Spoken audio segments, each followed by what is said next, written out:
હાલો friends, આજે આપણે બનાવી છે ડુંગળીના ટીકડી ભજીયાની રેસીપી। તેના માટે મેં 5 થી 6 કળી ડુંગળીની લીધી હતી અને ડુંગળીને મેં આ રીતે ઉપરથી સાફ કરી લીધી છે અને આ રીતે વચ્ચે આપણે હાડનો ભાગ આવે છે તેને આ રીતે શાકાથી મેં કાઢી લીધો છે, કેમ કે તે આપણને નુકસાન કરતો હોય છે। હવે આપણે ડુંગળી છે તેને આ રીતે નાના ટુકડામાં કટ કરવાની છે। તો ડુંગળીને આપણે આ રીતે નાના ટુકડામાં કટ કરવાની છે।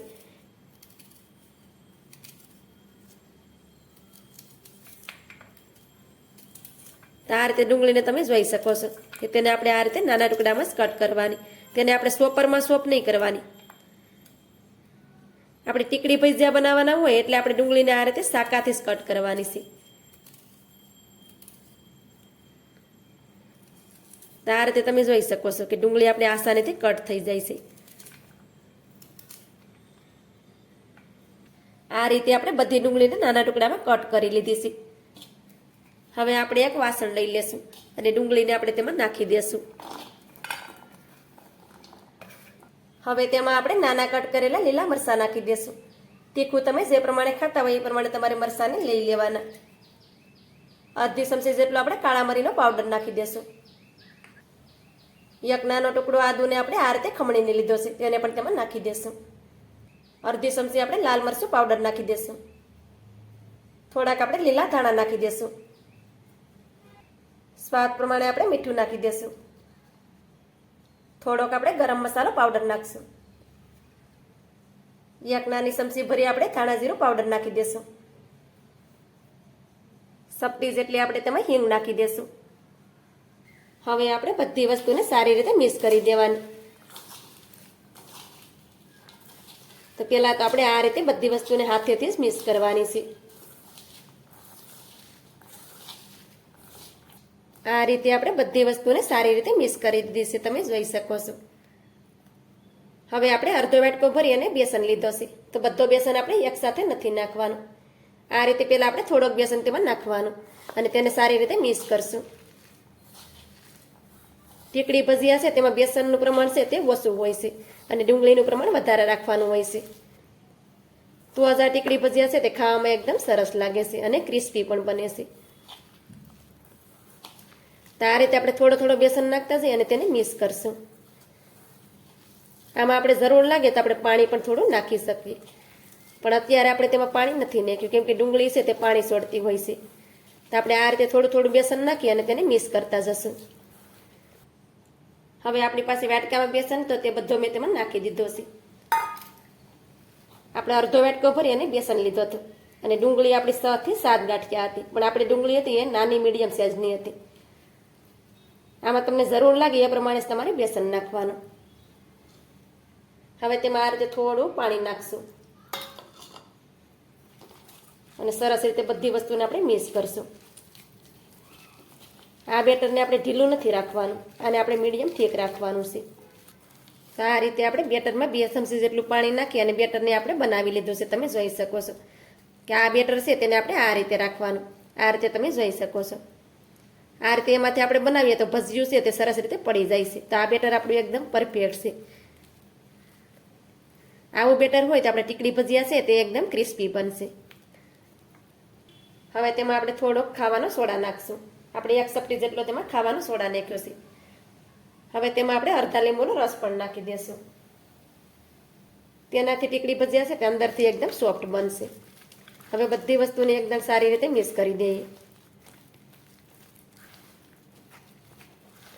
તો આ રીતે તમે જોઈ શકો છો કે આપણું બેટર બની અને તૈયાર થઈ ગયું છે। હવે આપણે આમાંથી પહેલાં તો ભજીયા બનાવી લેશું અને પછી તેમાંથી આપણે ટીકડી ભજીયા બનાવશું। તેલને પણ આપણે ગરમ કરવા માટે રાખી દીધું છે। તેલ પણ આપણું સારી રીતે ગરમ થઈ ગયું છે। હવે આપણે થોડું થોડું બેટર આ રીતે લેતા જઈએ અને તેલમાં નાખતા જઈએ। તો આ રીતે આપણે ભજીયા બનાવી લેવાના।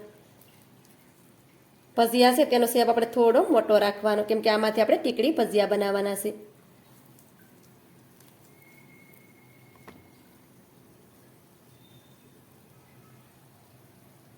તો આ રીતે આપણે કડાઈમાં જેટલા હમાય એટલા ભજીયાને કડાઈમાં નાખી દેવાના છે।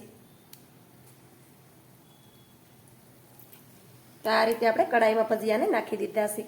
થોડી વાર માટે આપણે ભજીયાને એક સાઈડમાં સડવા દઈએ। થોડી વાર થાય એટલે ભજીયાને આપણે બીજી સાઈડમાં પલટાવી દેવાના। ગેસની ફ્લેમને આપણે ધીમી રાખીશું, કેમ કે આ ભજીયા છે તેને આપણે વધારે પડતા નથી સડવા દેવાના. આ ભજીયાને આપણે કાસા પાકા સડવાના છે. થોડા ભજીયા ઉપરથી સડી જાય એટલા જ ભજીયાને આપણે સડવા દેવાના છે, કેમ કે હજુ આપણે આમાંથી ટીકડી ભજીયા બનાવવાના છે. તો આ ભજીયા છે તેને આપણે કાસા પાકા સેડવવાના. તો આ રીતે બંને સાઈડ ફેરવતા જઈએ અને થોડા એવા તેને સડવી દેવાના. તો આ રીતે ભજીયાને તમે જોઈ શકો છો કે ભજીયાને આપણે 1 થી 1.5 મિનિટ જેવું સડવા દીધું છે અને ભજીયા આપણે આ રીતે કાસા પાકા સડી ગયા છે. હવે તેને કાઢી લઈએ. થોડા ભજીયા આ રીતે સડી જાય એટલે તેને કાઢી લેવાના. તેને આપણે એક થાળીમાં કાઢી લઈએ અને આ જ રીતે બીજા ભજીયાને પણ આપણે તળી લઈએ. આ રીતે આપણે બધા ભજીયાને તળી અને રેડી કરી લીધા છે. હવે આપણે આ રીતે પાટલો લઈ લેવાનો અને પાટલાની ઉપર આપણે એક ભજીયાને રાખી દઈએ. પછી આ રીતે વાટકો લેવાનો અને ભજીયાને આ રીતે પ્રેસ કરી દેવાનું. આ રીતે તમે જોઈ શકો છો કે આ રીતે તીકડી ભજીયા છે તે સહેલાઈથી બની જશે. તમે જોઈ શકો છો આ રીતે ખાલી પ્રેસ કરવાનું અને આ રીતે તમે જોઈ શકો છો કે આપણું ટીકડી ભજીયું બની અને રેડી થઈ ગયું છે. તેને આ રીતે થાળીમાં રાખી દઈએ અને બીજી વાર પણ ટીકડી ભજીયાને બનાવી અને હું તમને દેખાડું. તો આ રીતે થોડું તમે પ્રેસ કરશો એટલે ટીકડી ભજીયું છે તે તરત બની જશે. આ રીતે તમે જોઈ શકો છો. હવે આવી જ રીતે બધા ટીકડી ભજીયા પહેલા બનાવી અને રેડી કરી લઈએ. આ રીતે આપણે બધા ટીકડી ભજીયાને બનાવી અને રેડી કરી લીધા છે. હવે આ ભજીયાને આપણે ફરીથી ફ્રાય કરવાના છે. ગેસની ફ્લેમને પણ આપણે મીડિયમ કરી દીધી હતી. હવે તેમાં આપણે ટીકડી ભજીયાને નાખી દઈએ. તો આ રીતે કડાઈમાં હમાય એટલા ટીકડી ભજીયાને આપણે કડાઈમાં નાખી દેવાના છે અને ગેસની ફ્લેમને ધીમી રાખવાની છે, કેમ કે આ ટીકડી ભજીયાને આપણે ઉપરથી એકદમ ક્રિસ્પી બનાવવાના છે.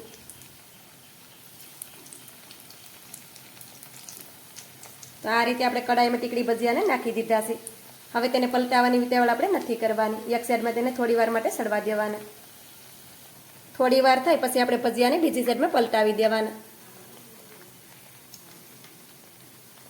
તો આ રીતે બધા ભજીયા છે તેને બીજી સાઈડમાં પલટાવી દેવાના અને આ ભજીયાને આપણે આ રીતે પલટાવતા જઈએ અને ક્રિસ્પી થાય ત્યાં સુધી તેને તળી લેવાના છે, કેમ કે ટીકડી ભજીયા છે તે એકદમ ક્રિસ્પી જ હોય છે. ગેસની ફ્લેમને આપણે ધીમી રાખવાની એટલે ટીકડી ભજીયા છે તે અંદર સુધી સારી રીતે સડી જશે અને ઉપરથી એકદમ ક્રિસ્પી બનશે. ભજીયાને આપણે ધીમા ગેસ ઉપર જ બંને સાઈડમાં ફેરવતા ગયા છીએ અને ભજીયાને તમે જોઈ શકો છો કે તેનો કલર પણ આ રીતે ચેન્જ થઈ ગયો છે. ભજીયા આપણા ઉપરથી એકદમ ક્રિસ્પી થઈ ગયા છે. હવે તેને કાઢી લઈએ. તો બધા ભજીયાને આ રીતે ઝારામાં લઈ લેવાના, જેથી કરી વધારાનું રહેલું બધું તેલ નીકળી જાય. આ ભજીયામાં તેલ તો બિલકુલ પણ નહીં રહે. ઝારાને આ રીતે થોડી વાર માટે હલાવવાનો, જેથી કરી તેમાં રહેલું બધું તેલ નીકળી જાય. આ રીતે આપણે ઝારાને થોડી વાર માટે હલાવ્યો છે અને તમે જોઈ શકો છો કે તેમાં રહેલું વધારાનું બધું તેલ નીકળી ગયું છે અને આપણા ટીકડી ભજીયા છે તે એકદમ ક્રિસ્પી બન્યા છે. તમે જોઈ શકો છો. હવે તેને એક થાળીમાં લઈ લઈએ. આ જ રીતે હવે બીજા ટીકડી ભજીયાને પણ તળી અને રેડી કરી લઈએ. આ રીતે આપણે બધા ટીકડી ભજીયાને તળી અને રેડી કરી લીધા છે. ટીકડી ભજીયાને તમે જોઈ શકો છો કે તેમાં તેલ તો બિલકુલ પણ નથી રહેતું અને આ ટીકડી ભજીયા છે તે ઉપરથી એકદમ ક્રિસ્પી બને છે. તમે જોઈ શકો છો અને અંદરથી એકદમ સોફ્ટ બને છે. તો આ રીતે ટીકડી ભજીયા તમે પણ ચોક્કસથી બનાવજો. તો મારી આજની રેસીપી તમને સારી લાગી હોય તો લાઇક, શેર, સબસ્ક્રાઈબ કરવાનું ભૂલતા નહીં. તો મળીશું એક નવી રેસીપીની સાથે. ત્યાં સુધી બધાને જય માતાજી.